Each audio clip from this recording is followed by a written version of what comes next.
Everyone, welcome and welcome back to the video. This is me Akshita और आज था मेरा हिंदी का पेपर। तो अभी मैं हिंदी का पेपर दे के आई और मुझे ये बॉटल मतलब बहुत दिनों से चाहिए था। हमेशा जब मैं मॉल में जाती थी तो ये बॉटल मुझे बहुत ज़्यादा ही पसंद था।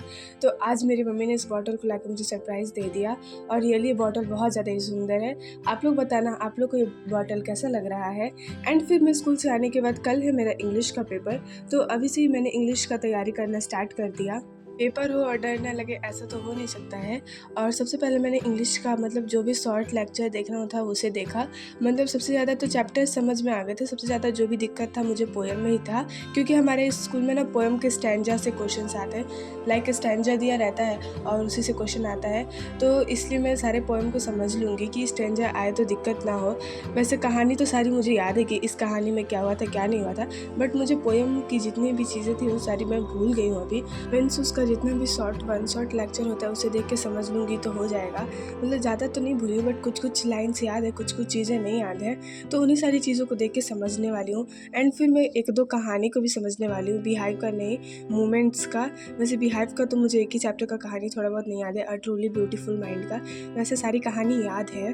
तो सबसे पहले मैं अ ट्रूली ब्यूटीफुल माइंड का भी चैप्टर समझ रही हूँ। मैंने पोएम भी समझा एंड मूवमेंट्स का जो बुक था उसका भी पोएम जो भी था, मतलब जो स्टोरी मुझे नहीं समझ में आई थी उसे समझा।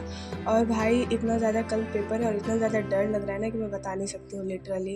एंड जब मैं इस वीडियो की वॉइस ओवर कर रही थी तो मेरे गले में थोड़ा सा दिक्कत आ चुका था, मतलब मेरी तबीयत ख़राब हो चुकी थी। एग्ज़ाम ख़त्म हुआ नहीं कि तबीयत ख़राब होना स्टार्ट हो गया, तो थोड़ा सा इस वीडियो को मैं लेट पोस्ट कर रही हूँ, उसके लिए सॉरी गाइज़।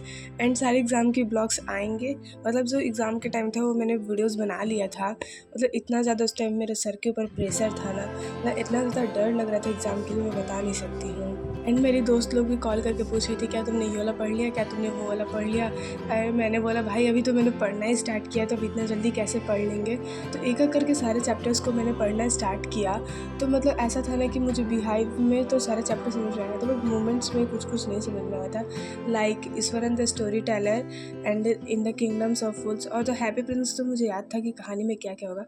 और हमारे स्कूल में एक चैप्टर का कैरेक्टर स्केच भी आता है, मतलब किसी भी कैरेक्टर का स्केच करना होता है, मतलब ड्राइंग नहीं बनाना होता है लाइक दैट कि उसकी पूरी कहानी को शॉर्ट में लिख देना होता है कि उसकी लाइफ में क्या क्या हुआ था। मतलब जो इस बुक में स्टोरी बताई गई हुई थी वो सब कुछ लिख देना होता है। और पता है फ़नी चीज़ क्या हुआ था पिछले वाले पेपर में, एक मतलब मेरे क्लास का लड़का है जिसने ना कैरेक्टर स्केच में ड्राइंग बना के आ गया था। फिर उसके बाद मैम ने बोला नहीं, कैरेक्टर स्केच में ड्राइंग नहीं बनाना था बल्कि लिख के आना था। और मैंने तो लिखा था क्योंकि उसमें द लॉस्ट ऑफ चाइल्ड का जो बच्चा था उसकी स्टोरी को लिखना था। तो मुझे सारी स्टोरी में मतलब याद था कि इस बच्चे के साथ क्या क्या हुआ था, क्या क्या नहीं हुआ था, तो मैंने पूरा उसी को एक्सप्लेन कर दिया था।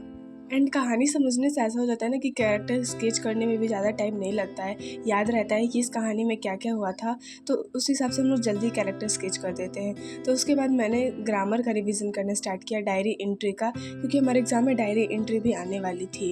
मतलब मैम ने पहले से बोल रखा था कि डायरी एंट्री पढ़ लेना, इंपॉर्टेंट है। एंड डायरी एंट्री और टेस्ट में मतलब जब हमारा लाइक वीक में 1 डे टेस्ट होता है ना, तो उस टेस्ट में आया था एक कहानी भी बनाने का। तो मुझे लग रहा था कि वो कहानी भी ना कहीं ऐसा कुछ बनाने के लिए आ जाए, तो मैंने उसका भी रिवीजन कर लिया था कि कहानी मतलब क्या, उसके आगे कैसे बनाना है कैसे नहीं बनाना है, वो तो सब तो मुझे पता है। मतलब थोड़ा बहुत डायरी एंट्री और ग्रामर में ही जो मुझे डर लग रहा था।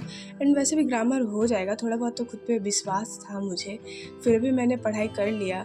और हमारी मैम ने पूरा ग्रामर का अच्छे से नोट्स लिखवा देती हैं, तो उसके हिसाब से मैंने बहुत अच्छे से पढ़ लिया था।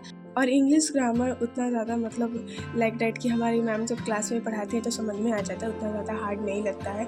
और इंग्लिश ग्रामर में सिर्फ टिक द करेक्ट वाले क्वेश्चंस आते हैं, लिखने वाले क्वेश्चंस नहीं आते हैं, तो इसी तरह ऊपर ऊपर हम लोग समझ लेते हैं तो हो जाता है।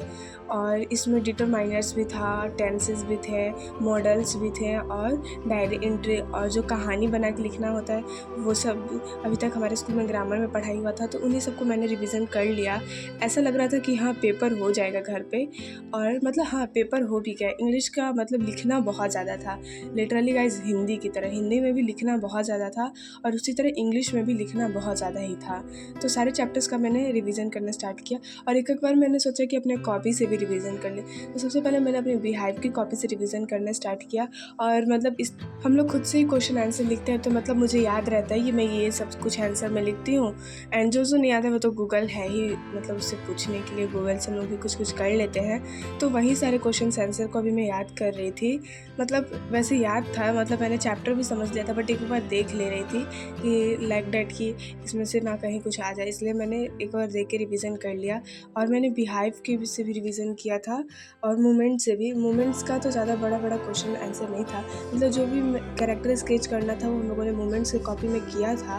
तो एक बार सारे कैरेक्टर स्केच वाले को मैं पढ़ लेती हूँ, मतलब कैरेक्टर स्केच करना तो आता ही है ज़रूर। तो इस बार के पेपर में हमारे को टोटो का कैरेक्टर स्केच करना था, मतलब टोटो के बारे में जो भी पता था मैंने सब कुछ लिख दिया। एंड इस टाइप से मैंने कुछ रिवीजन किया था अपने इंग्लिश पेपर के लिए। सो तो मिलते हैं आपसे नेक्स्ट एंड अनदर वीडियो में, तब तक के लिए बाय।